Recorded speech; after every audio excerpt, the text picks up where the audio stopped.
शतरंज खिलाड़ी international grand master Koneru Humpy BBC Indian sports women of the year award के दूसरे एडिशन की विजेता बनी। पब्लिक वोटिंग के आधार पर उन्हें सोमवार को विजेता घोषित किया गया। अवार्ड जीतने के बाद कोनेरू हम्पी ने कहा, यह अवार्ड बेहद कीमती है, न सिर्फ मेरे लिए बल्कि शतरंज से जुड़ी पूरी बिरादरी के लिए। शतरंज एक इंडोर गेम है, इसलिए भारत में क्रिकेट की तरह इस पर ज्यादा ध्यान नहीं दिया जाता, लेकिन मुझे उम्मीद है कि इस अवार्ड के बाद शतरंज की ओर लोगों का ध्यान जाएगा। BBC Indian sports women of the year award से भारत के उन खिलाड़ियों को सम्मानित किया जाता है जिन्होंने अपने अपने क्षेत्र में उन्नति प्राप्त की है। पुरस्कार का पहला एडिशन 2020 में हुआ था और पीवी सिंधु विजेता बनी थी।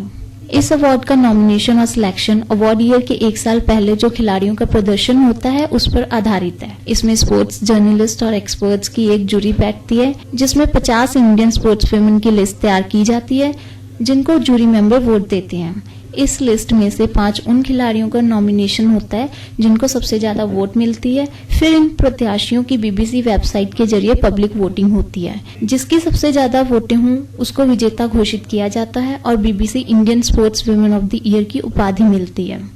Hampi world rapid chess championship की मौजूदा विजेता हैं। इसके साथ ही वह केयर्न्स कप 2020 की भी विजेता हैं। उन्होंने कहा, मुझे लगता है कि मैं वर्षों से इसलिए जीतती आ रही हूँ क्योंकि मेरे अंदर इच्छा शक्ति और आत्मविश्वास है। एक महिला खिलाड़ी को कभी भी अपना खेल नहीं छोड़ना चाहिए।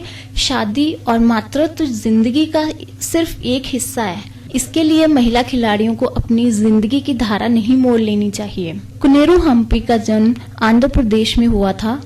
हम्पी की शतरंज प्रतिभा को उनके पिता ने बचपन में ही पहचान लिया था। 2002 में 15 साल की उम्र में ही ग्रैंड मास्टर बनकर उन्होंने अपनी प्रतिभा साबित कर दी।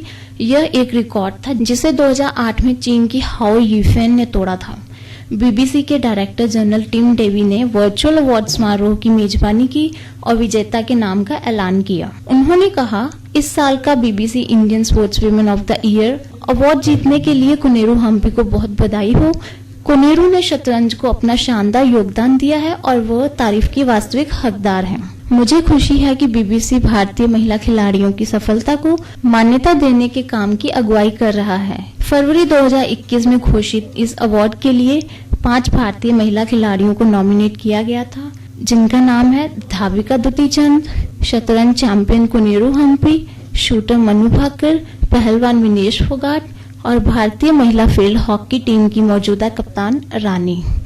मैं अपने ਇਹ ਮੋਢਿਆਂ ਤੇ ਗੋਡਿਆਂ ਤੋਂ ਬਹੁਤ ਦੁਖੀ ਸੀ। ਮੇਰੇ ਲਈ ਤਾਂ ਤੁਰਨਾ ਫਿਰਨਾ ਵੀ ਇੰਨਾ ਔਖਾ ਹੋਇਆ ਸੀ, ਮੈਂ ਦੱਸ ਵੀ ਨਹੀਂ ਸਕਦਾ। ਪਰ ਜਦ ਤੋਂ ਮੈਨੂੰ ਫੀ ਰਿਲੀਫ ਮਿਲਿਆ 2.5-3 ਮਹੀਨੇ ਇਸਤੇਮਾਲ ਕਰਨ ਤੋਂ ਬਾਅਦ ਗੋਡੇ ਵੀ ਓਕੇ, ਮੋਢੇ ਵੀ ਓਕੇ। ਜੇ ਤੁਸੀਂ ਵੀ ਕਿਸੇ ਇਸ ਤਰ੍ਹਾਂ ਦੀ ਬਿਮਾਰੀ ਤੋਂ ਪਰੇਸ਼ਾਨ ਹੋ ਤੇ ਬੇਝਿਜਕ ਹੋ ਕੇ ਇਸ ਨੂੰ ਇਸਤੇਮਾਲ ਕਰੋ। ਸਿਰਫ 2.5-3 ਮਹੀਨੇ ਇਹ 125 ਬਿਮਾਰੀਆਂ ਤੱਕ ਦਾ ਇਲਾਜ ਕਰ ਸਕਦਾ ਹੈ। ਫੀ ਰਿਲੀਫ ਹਮੇਸ਼ਾ ਯਾਦ ਰੱਖੋ। ਬਸ ਕੁਛ ਦਿਨਾਂ ਤੋਂ ਮੈਨੂੰ ਬਾਲਾਂ ਦੀ ਬੜੀ ਸਮੱਸਿਆ ਸੀ। ਮੇਰੇ ਬਾਲ ਝੜਨੇ ਸ਼ੁਰੂ ਹੋ ਗਏ ਸੀ।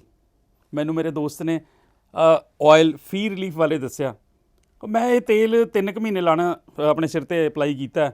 ਇਹ ਬਿਲਕੁਲ ਆਯੁਰਵੈਦਿਕ ਤੇਲ ਹੈ, ਇਹਦਾ ਕੋਈ ਸਾਈਡ ਇਫੈਕਟ ਨਹੀਂ ਹੈ ਅਤੇ ਮੇਰੇ ਬਾਲ ਜਿਹੜੇ ਗੰਜਪਣ ਪੈਣਾ ਸ਼ੁਰੂ ਹੋ ਗਿਆ ਸੀ ਉਹ ਦੁਬਾਰਾ ਆਉਣ ਲੱਗ ਗਏ ਅਤੇ ਮੈਨੂੰ ਤਾਂ ਬੜਾ ਫਾਇਦਾ ਦਿੱਤਾ ਇਸ ਨੇ। ਜੇ ਤੁਹਾਨੂੰ ਵੀ ਕਿਸੇ ਇਸ ਤਰ੍ਹਾਂ ਦੀ ਪ੍ਰੋਬਲਮ ਦਾ ਤੁਸੀਂ ਸਾਹਮਣਾ ਕਰ ਰਹੇ ਹੋ ਤਾਂ ਇਹ ਤੇਲ ਲਾਣਾ ਨਾ ਭੁੱਲੋ।